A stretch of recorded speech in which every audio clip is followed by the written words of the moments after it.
एक दूर दराज की सल्तनत में एक नौजवान शहजादा रहता था जिसका नाम रेयान था।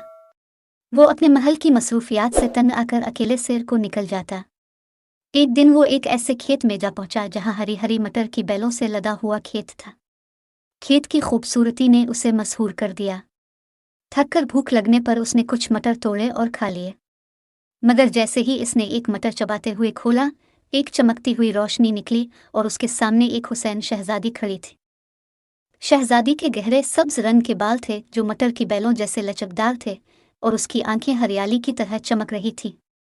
उसने बताया कि वो जरीना है, मटरों की सल्तनत की शहजादी, जिसे एक बदरू ने एक मटर में कैद कर दिया था। रेयान के हाथों मटर के टूटने से वो आज़ाद हुई थी। रेयान और जरीना के दरमियान पहली नज़र में ही एक गहरा रिश्ता कायम हो गया। जरीना ने बताया कि इसकी सल्तनत पर एक काली जादूगरनी का साया है, जिसने न सिर्फ उसे बल्कि पूरे मटर के खेत को अपने जादू से जकड़ रखा है। रेयान ने जरीना को वदा किया कि वो इसे और उसकी सल्तनत को बचाने में मदद करेगा। दोनों ने मिलकर खेत के अंदर एक खुफिया रास्ता तलाश किया जो एक पुरस्रार गार तक जाता था।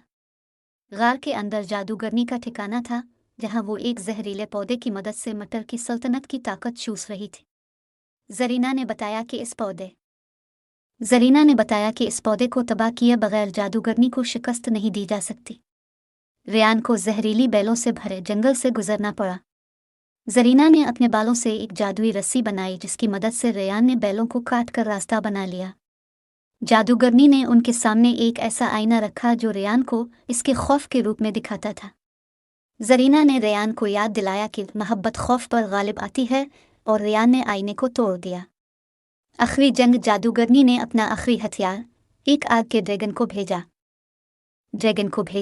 लेकिन रेयान और जरीना ने मिलकर एक जादुई मटर का बीज जमीन में बो दिया, जिससे एक देवहैकल मटर की बैल ने ड्रैगन को जकड़ लिया। जादूगरनी की ताकत खत्म होते ही मटर की सल्तनत फिर से हरी भरी हो गई। जरीना ने रेयान को अपना दिल दे दिया और दोनों ने मटर के खेत के दरमियान एक शानदार तकरीब में शादी कर ली। रेयान ने जरीना को अपनी सल्तनत ले जाने की बजाय खुद इस जादुई खेत में रहने का फैसला किया, क्योंकि अब यही इसका घर था।